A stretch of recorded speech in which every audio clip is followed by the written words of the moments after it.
तो मन एव मनुष्याणाम कारणम मोक्ष बंधेयो, मन ही मनुष्य के बंधन का कारण है और मन ही मोक्ष का कारण है। तो मन से हमने जो कुछ सोच लिया वो अपराध है, मन से जो सोच लिया वो धर्म है, वो धर्म है। ये हम नहीं कह रहे हैं, ये भागवत कहता है। अवश्य ही भोग भोक्तव्यम जन्म कर्म कृताकृतम। मनुष्य को अपने जन्म कर्म के फल स्वतः ही भुगतने पड़ेंगे, कोई काट नहीं सकता है। रही बात ये कि आपकी वो अपराध भोगने की शक्ति आपको मिल जाएगी दृढ़। भाव ही सर्वस्व है, भाव ही आधार है, और भाव से भजले तुम मुझको भव से बेड़ा पार है। भाव बिन सुनी पुकारे मैं कभी सुनता नहीं, भाव से एक फूल भी दे तो मुझे स्वीकार है। भाव से अगर एक फूल भी अर्पण कर दीजिए आप तो वो कहते मुझे स्वीकार है। बिल्कुल। तो जो मेरा मन है ना,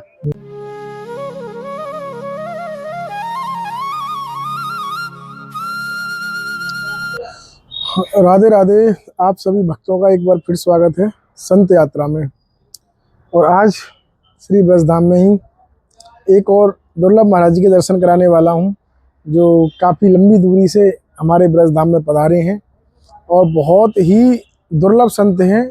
और ऐसा अनुभव, ऐसी वाणी, बहुत ही दिव्य वाणी है महाराज जी की। आप वीडियो को बिल्कुल भी स्किप मत करना। तो आइए महाराज जी के श्री चरणों में चलते हैं और जानते हैं उनका अनुभव और उनकी वाणी। आइए हमारे साथ।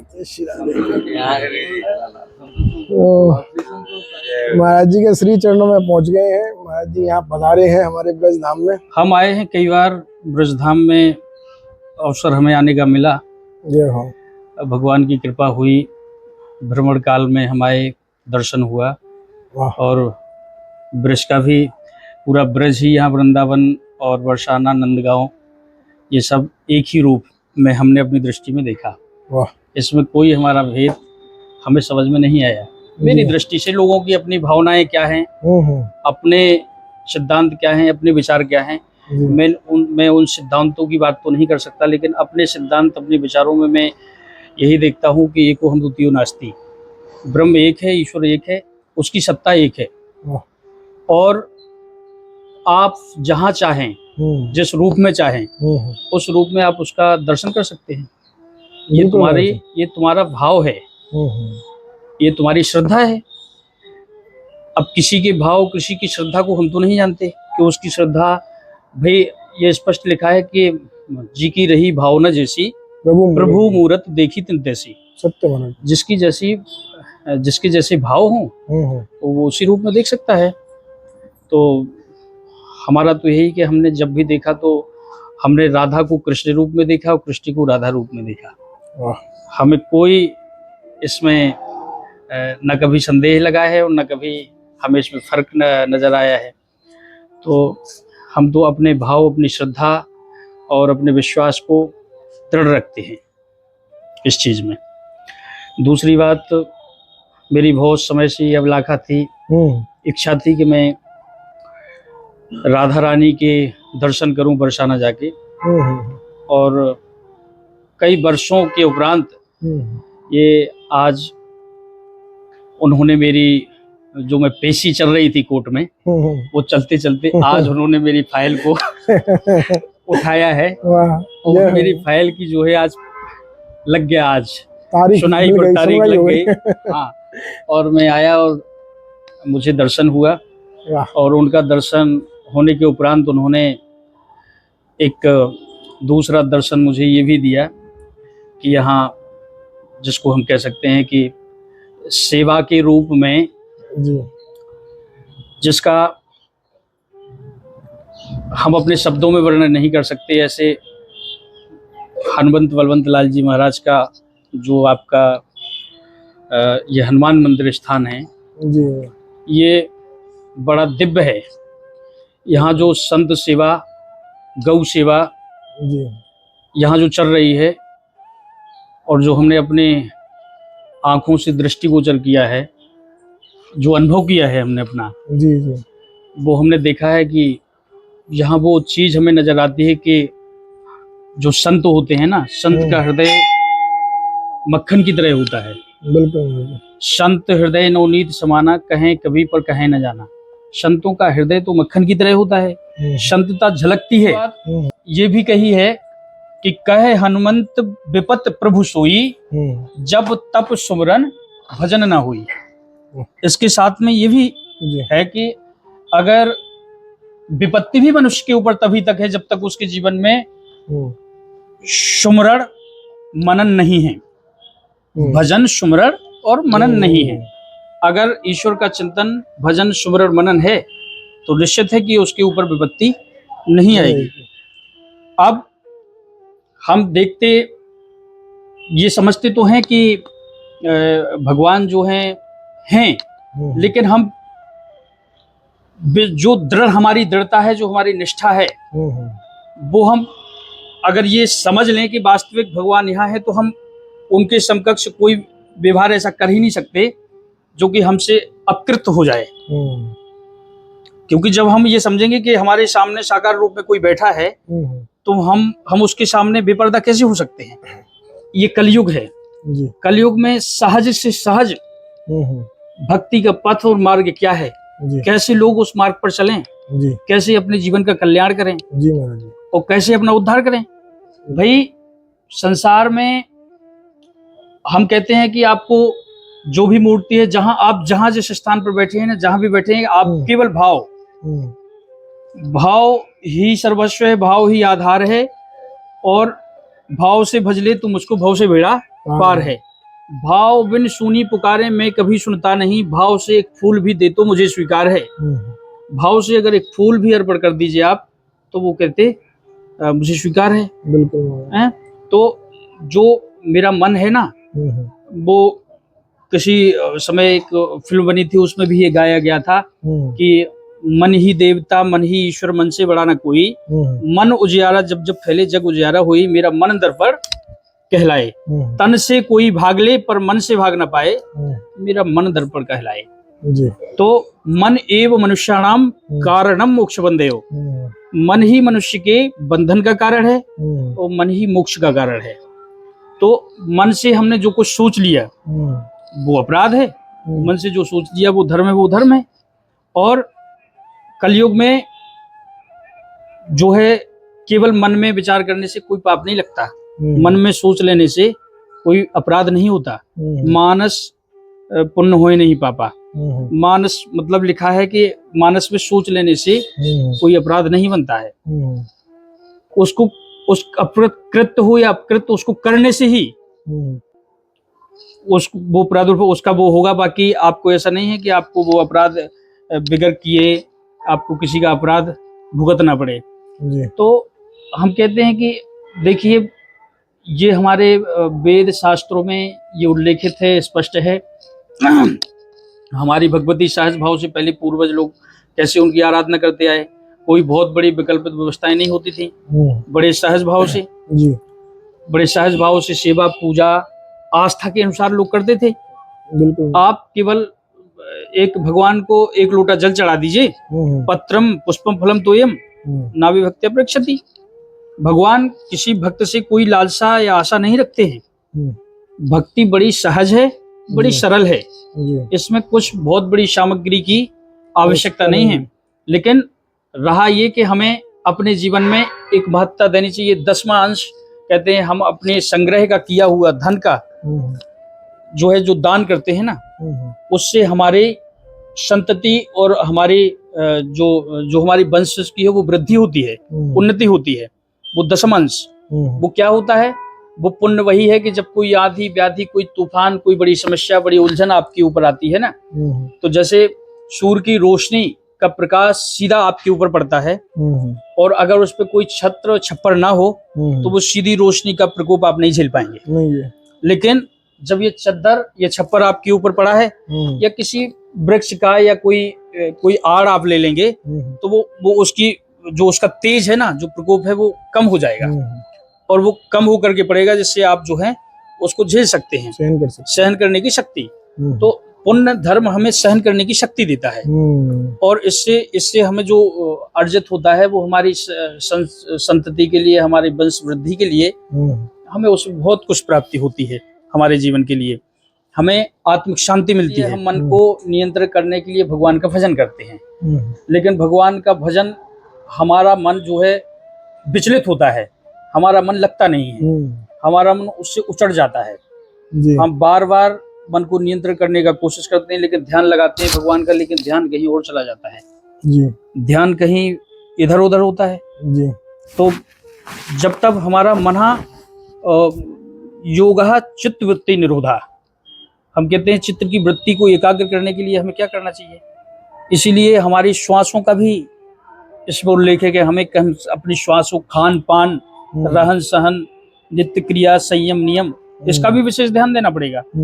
लेकिन अब रही बात ये कि गृहस्थ जीवन में गृहस्थों के लिए एक अलग जो है धर्म कर्म है, उसके लिए अलग मार्ग हैं, व्रतों के लिए अलग मार्ग हैं। तो ये सब जो मार्ग बनाए गए हैं, ये सब पुराण वेद शास्त्रों के अनुसार बनाए गए हैं। कौन किस मार्ग पर चल सकता है भाई, इनके मार्ग पर चलने का कोशिश मत करो आप। ये जो चल रहे हैं, इनका मात्र दर्शन करने मात्र से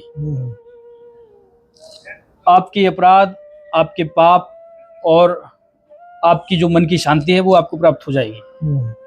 तपो स्थली पे पहुंचने से, और ये हम नहीं कह रहे हैं, ये उस समय जब मतंग ऋषि का आश्रम हुआ करता था जी, किष्किंधा पंपा सरोवर में जी, तो वहां पर मतंग ऋषि का जो आश्रम है, मतंग ऋषि के आश्रम में उनके जो तेज और तप का पुंज था, वहां प्रभाव था, वहां लोग उनकी जब सीमा में पहुंचते थे, उनके दायरे में, तो उस सीमा के दायरे के पहुंचने से पहले, उस सीमा में प्रवेश करने से पहले उसकी जो वृत्ति होती थी ना, उसकी प्रवृत्ति वो नकारात्मकता से सकारात्मकता की ओर अग्रसर हो जाती थी। कोई भी राक्षस, दैत्य ऐसा पहुंचता था, वो परिवर्तित हो जाता था जी। तो ये तपो स्थलियों का प्रभाव है, ये पहले से ही रहा है। आज भी तपो स्थली, जैसे कोई मंदिर में जाता है, आज कोई डिप्रेशन में है, तनावग्रस्त है, जब उसको कहीं कोई किनारा सहारा नहीं मिलता ना, वो किसी मंदिर या किसी संत के पास जाकर के बैठता है और अपने अंदर के दुख और उद्गार उनके सामने जब रखता है, और वो सहानुभूति का जब आशीष उसके ऊपर फिरते हैं, हाथ फिरते हैं बड़ी सहजता से, सहज भाव से, तो उसको ऐसे लगता है कि जैसे हमारे दुख और कष्ट सब समाप्त हो गए हो, हमको कोई पीड़ा ना रही हो, न पहले कोई समस्या थी। तो बड़े बड़े डिप्रेशन ये सब समाप्त हो जाते हैं। तो मंदिर के अंदर जो तत्व होता है ना, वो जैसे हम कहते हैं कि एक वो तत्व होता है, जैसे चुंबकीय द्रव्य का आकर्षण होता है ना, कि चुंबकीय द्रव्य, चुंबक को आप ऐसे वहां कर दो तो जितने लोहे के कण होंगे उनको अपने आप कनेक्ट कर लेगा। तो ऐसे ही निगेटिव और पॉजिटिव में होता है, जो पॉजिटिव एनर्जी होती है वो पॉजिटिवता को कनेक्ट कर लेती है ऑटोमेटिक। कि सात्विकी प्रवृत्ति का व्यक्ति जो है संतों को अपने आप कनेक्ट कर लेगा, और जो निगेटिव होगा ना, वो एक दूसरे को जो है वो नेगेटिव को ही देखेगा, उसकी दृष्टि, उसकी सोच, उसकी भावना नेगेटिव ही रहेगी, तो उससे उसका कल्याण नहीं होता। तो मेरे कहने का तात्पर्य यही है कि देखिए, समाज को जो आज भ्रमित किया जा रहा है कि इस कलकाल में केवल भगवान का नाम स्मरण करने से ही मुक्ति मिल जाती है मनुष्य को और उसका कल्याण होता है। देखिए, मनुष्य अगर ये सोचे कि कहीं जाकर के और हम राधा रानी के दरबार में आ गए हैं तो हमें धन मिल जाएगा, हम राधा रानी के मंदिर में आ गए हैं तो हमारे पापों के अपराध धुल जाएंगे, ऐसा नहीं होता है जी। आपने जो किया है जीवन में वो आपको भुगतना ही पड़ेगा। ये हम नहीं कह रहे हैं, ये भागवत कहता है, अवश्य ही भोग भोक्तव्यम जन्म कर्म कृताकृतम। मनुष्य को अपने जन्म कर्म के फल स्वतः ही भुगतने पड़ेंगे, कोई काट नहीं सकता है। रही बात ये कि आपकी वो अपराध भोगने की शक्ति आपको मिल जाएगी दृढ़, उसको बड़ी सहजता से आप कष्ट को भुगत सकें। बाकी दुख ऐसे नहीं जितना आपके जीवन में जो लिखा है वो तो आपको भुगतना ही पड़ा। काहू न को सुख दुख कर दाता, निज कृत कर्म भोग लघु भ्राता। अपने ही कर्मों का सुख और दुख हम भुगतते हैं, कोई किसी को सुख और दुख नहीं देता इस संसार में। लेकिन मनुष्यों की, हर मनुष्य, हर प्राणी की ये भूल है कि हम अपना दुख और सुख किसी दूसरे के ऊपर थोप देते हैं। हम सुनते तो हैं, लेकिन समस्या क्या है कि कलयुग का भयंकर इतना प्रकोप है मनुष्य के ऊपर कि एक क्षण के लिए उसके कानों पर जू रेंग जाए, अगर टिक जाए तो बहुत बड़ी बात है जी। क्योंकि सट सुधरे सत्संगति पाई, पारस परत कुधात सुहाई। पारस के पड़ते कुधात लोहा तो बन जाता है, लेकिन खल सुधरे का काय को संगू। खल कैसे सुधरे? गोस्वामी तुलसीदास जी कहते हैं कि खल कैसे सुधरेगा? वो तो उतने समय तक के लिए सुधरता है जबकि जितने समय तक वो कथा पंडाल में रहता है। कथा पंडाल के अंदर जब तक है तो वो सुनेगा और कहेगा जैसा ये बोल रहे हैं वही है, और जैसे ही कथा के बाहर होगा तो वो उसके अंदर से द्वेष व ईर्ष्या की भावना उसके प्रति, अगल वाले के प्रति, बगल वाले के प्रति, कथा पंडाल के प्रति, कथा के प्रति, जाने क्या क्या उसके अंदर। तो खल का प्रभाव तो उसके ऊपर वही रहेगा। जड़ सत्संगति का प्रभाव जो होता है वो थोड़े समय के लिए टिकता है, क्योंकि अगर उसके ऊपर टिक गया तो वो फिर बदल गया तो बदल गया, अगर असर पड़ गया तो बदल गया। तो ब्रह्म जो है ईश्वर, हमारे मानस का ही ये उल्लेख है। हमने कहते हैं बाबा गोस्वामी तुलसीदास जी के ही ये वो शब्द हैं जिसमें वो लिखते हैं कि सिया राम मैं सब जग जाने, करो प्रणाम जोर जुग पाने। सहजता होनी चाहिए भक्ति में, सहजता, सरलता। अगर हम भक्ति पथ पर जा रहे हैं तो हमें सहज और सरलता, भगवान बर हमें सरलता से मिले हैं, सरल को मिले हैं। आज तक किसी ज्ञानी को हमें भगवान ने सुना है कि इस ज्ञानी को भगवान मिले। बड़ी सहजता का भाव है। और उसमें लिखा भी है कि निर्मल जन मन सो मोहि पावा, मोहि कपट छल छिद्र न भावा। अब आदमी ये जानता है कि हम कपटी हैं, छल छिद्री हैं, हमारा निर्मल भी नहीं है, फिर भी वो भगवान के सामने जाता है। शायद इसलिए जाता हो कि हमारा मन निर्मल हो जाए, इसलिए जाता होगा। भाई जानता तो वो है कि हम इतने कपटी हैं, इतने पापी हैं, अपने आप को कौन नहीं जानता है। तो शायद उसको ये लगता है कि भगवान की कृपा से हमारा ये मन जो है, जो कपटी है, पापी है, ये निर्मल हो जाए भगवान के सामने, इसलिए वो बार बार जाता है। लेकिन उन्होंने ये भी कहा है कि भगवान को प्राप्त करने के लिए बिल्कुल मनसा वाचा कर्मणा, जो मन में हो वो वचन में हो, वही कर्म में हो। तो मन क्रम वचन छाड़ चतुराई, भजत कृपा करहे रघुराई। अगर मन में, वचन में और कर्म में वही चीज आप किया जाए तो भगवान ने कहा है, ये वचनबद्ध है कि मैं कृपा करूंगा। और उन्होंने ये भी कह दिया कि मैं कपटी और इनको मिलता नहीं कभी। और भक्ति का जो है, भक्ति में भी हम ये कह सकते हैं कि जो है भक्ति पद किसको प्राप्त हो सकता है। भक्ति स्वतंत्र सकल गुण खानी, भक्ति स्वतंत्र होती है। और भक्ति में कहा गया है कि कामी क्रोधी लालची इनसे भक्ति न होए, और भक्ति करे कोई शूरमा, जाति बरन कुल खोए। भक्ति का पद भी ये है कि कामी क्रोधी लालची, इनसे कभी भक्ति नहीं होती। लेकिन अब दिखावा करने के लिए आज के समय में तो वही चल रहा है। मैंने देखा ना कि झूठे ही लेना, झूठे ही देना, झूठे ही भोजन, झूठ चबेना, झूठा ही झूठा है और झूठ लोगों को पसंद है। बिल्कुल, जहां देखिए जहां झूठ परोसा जा रहा है वही पसंद, बड़ी सहजता से लोग उसको स्वीकार कर रहे हैं। लेकिन ऐसे भी महापुरुष हैं अभी, जैसे कि हम देख सकते हैं जिनको झूठ से सख्त नफरत है। झूठ को चाहे देखिए, सत्य बड़ा कठिन है, सत्य का मार्ग इतना सहज नहीं है। तलवार की धार है इस युग में, बिल्कुल। और झूठे युग में सत्य हम कह सकते हैं कुछ प्रतिशत है, लेकिन उसका जो शिखर है ना, उसका जो स्तंभ है ना, वो इतना दृढ़ है कि वो कभी नष्ट नहीं हो सकता, अजय है।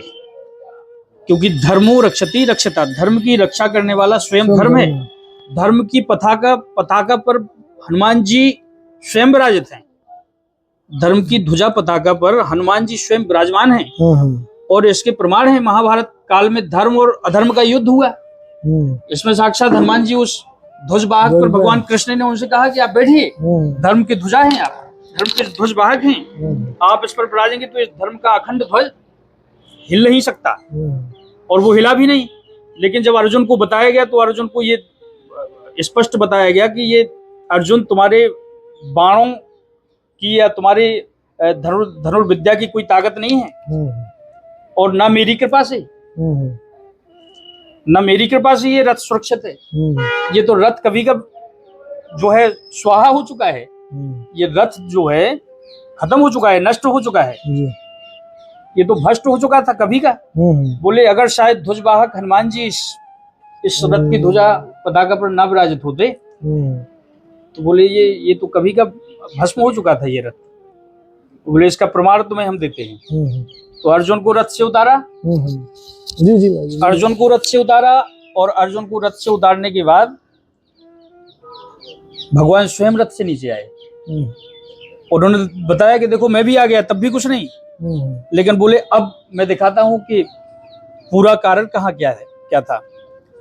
तो उन्होंने दिखाया कि आप देखिए, हनुमान जी से प्रार्थना की कि ध्वजा पताका से, हनुमान जी से प्रार्थना किया कि आप ध्वजा पताका से अब हनुमान जी नीचे आइए। जैसे हनुमान जी नीचे आए वो रथ जो है भस्म हो गया, परछक्के उड़ गए। तो धर्म के ध्वज वाहक और धर्म ध्वजा पर हनुमान जी ही विराजमान है। चारों युगों में उन्हीं का प्रताप है, वो ही विराजित हैं। कलयुगे प्रत्यक्ष चंडिका माँ भगवती इस कलकाल में बिल्कुल प्रत्यक्ष है, इसमें कोई संदेह नहीं है। दृष्टि मैंने वही बताया, वो 7 जीव आज भी हैं। अस्तुत्थामा बलिर्व्यासो हनुमानश्च विभीषणा कृपा परशुरामश्च सप्तता चिरजीवना, ये चिरायु है सप्तजीव। ठीक है। अब रही बात ये कि तुम्हारी भावना, तुम्हारी श्रद्धा, रही बात ये, जब तक आपका अंतःकरण निर्मल नहीं होगा तब तक आप भक्ति और भगवान को प्राप्त करने में समर्थ नहीं हो सकते हैं। और जिस दिन आपका मन निर्मल और अंतःकरण शुद्ध हो जाएगा उसी दिन आपको ईश्वर का दर्शन हो जाएगा, क्योंकि वो तो कण-कण में व्याप्त है। बिल्कुल, उसको कहीं ढूंढने की जरूरत नहीं है, वो तो तुम्हारे हृदय में स्वयं बैठा है ब्रह्म के रूप में। रही माया की बात, तो माया से इस संसार में कोई परे नहीं हो सकता, इस सृष्टि में कोई परे नहीं है माया से। उभय बीच सिय सोहत कैसे, ब्रह्म बीच बीच माया जैसे। जी। ब्रह्म और लक्ष्मण और राम ये ब्रह्म का रूप हैं, उनके बीच में माँ सीता एक माया का स्वरूप हैं। उनको ये तीनों शक्तियां माया का स्वरूप हैं। महाकाली महामाया, महालक्ष्मी महामाया, महासरस्वती महामाया। तीनों के रूप क्या है? महाकाली का तमोगुण रूप है, महालक्ष्मी का रजोगुण रूप है, महासरस्वती का शतोगुण रूप है। ये तीनों में व्याप्त है। तो तीनों प्रवृत्तियां मनुष्य के जीवन में आती हैं, रजोगुण, शतोगुण और तमोगुण। तीनों प्रवृत्ति में सूर्य की भी गति 3 होती हैं, उत्तम, मध्यम और लास्ट में उत्तम, मध्यम और हाँ, जो हाँ, तो ये 3 गति होती हैं। जैसे सुबह उदय दृष्टि में सुदय प्रातः, मध्याह्न सायं, 3 गतियों में सूर्य की भी यही वृद्धि होती है। तो तीनों कालों की जो बेला होती है, तीनों समय होते हैं। तो मेरे कहने का तात्पर्य है कि वही प्रवृत्ति मनुष्य के जीवन में भी जागती है। हमें बहुत ज्यादा इसमें दिमाग लगाने की आवश्यकता नहीं है, क्योंकि कलयुग में ज्यादा दिमाग लगाना ठीक नहीं है। आपने बड़े बड़े वेद ज्ञाता, शास्त्र ज्ञाता, बड़े बड़े धर्मावलंबियों को सुना होगा, देखा होगा। आजकल यूट्यूब के माध्यम से सब देखते हैं लोग। भगवान की बड़ी बड़ी साधनाएं, बड़ी बड़ी तपस्या करने से ही भगवान की प्राप्ति नहीं होती है, न मन को शांति मिलती है। लोगों को मन को शांति तो तभी मिलेगी जब आप संतोष को प्राप्त करेंगे। हमें सबसे पहले अपने जीवन में संतोष ले आना पड़ेगा। और ये कलकाल दुखों का एक जाल है, और इसमें हर प्राणी उलझा हुआ है। कोई भी व्यक्ति इस संसार में सुखी नहीं है। कोई तन दुखी, कोई मन दुखी, कोई धन बिन रहत उदास, और थोड़े थोड़े सब दुखी केवल सुखी राम के दास। तो कोई ना कोई कहीं ना कहीं दुख से पीड़ित है। और अगर तीनों में हम अपना अगर कुछ देखते हैं कल्याण, तो हम कहते हैं कि तीनों का कल्याण अगर करना है तो तन पवित्र सेवा किए, धन पवित्र कर दान और मन पवित्र हरि भजन से त्रिविध होत कल्याण। तो जीवन का कल्याण भी यहाँ निहित है कि तीनों का कल्याण भी अगर व्यक्ति चाहता है तो तन से सेवा करे और धन का जो दशम अंश है उसको दान करे, अपनी श्रद्धा से, किसी के कहने से नहीं। जो तुम्हारे मन में, जो तुम्हारी 10 इंद्रियां एकदम प्रसन्न भाव से, हमारे पास 10 रुपए है ना, हम 1 रुपये दान कर सकते हैं अपनी श्रद्धा से, 1 करो, उसमें हमारी आत्मा भी प्रसन्न है और वो दान भी हमारा दान है। हम किसी को खरीद नहीं रहे हैं, ना किसी का व्यवसाय कर रहे हैं। तो ये तीनों का कल्याण उस मनुष्य का भी है। और जीवन में बड़ी सहजता से ईश्वर की भक्ति अपने भाव से करे, बहुत बड़े आडंबर और बहुत बड़ी संरचना की कोई आवश्यकताएं नहीं है। केवल कहते हैं कि रजधन, गजधन, बाजधन और रतनधन खान, जब आवे संतोष धन, शब धन धूल समान। संतोष सुखम परम उत्तम। तो संतोष जिसको प्राप्त हो गया, उस संसार में उससे बड़ा सुख कुछ है नहीं।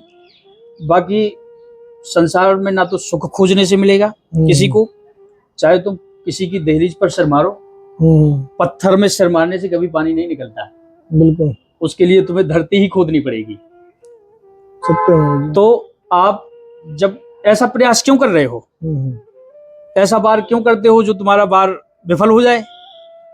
कार्य वही करना चाहिए कि महापुरुषों, संतों के बीच में। लेकिन आज के समय में एक चीज और थोड़ी सी संकेत करते हैं भाई, लोगों को बड़ा इससे पीड़ा हो सकती है। हम किसी की आलोचना नहीं कर रहे हैं, ना किसी के प्रति हमारा भाव गलत है और ना हम किसी की अवहेलना कर रहे हैं। लेकिन आज के समय में संत को भी पहचानना बड़ा दुर्लभ है महाराज। ये भी बात है, क्योंकि ये पता नहीं कि कहाँ कहाँ कालनेमी बैठे हैं भाई। एक कुछ पल के लिए तो हनुमान जी को भी ठग लिया था कालनेमी ने, कुछ पल के लिए हनुमान जी को भ्रमित कर दिया था। हनुमान जी भी सोचने लगे कि एक भक्त, एक राम भक्त बटे जाने वाले बड़ी दूर है, जय सिया राम करके जो है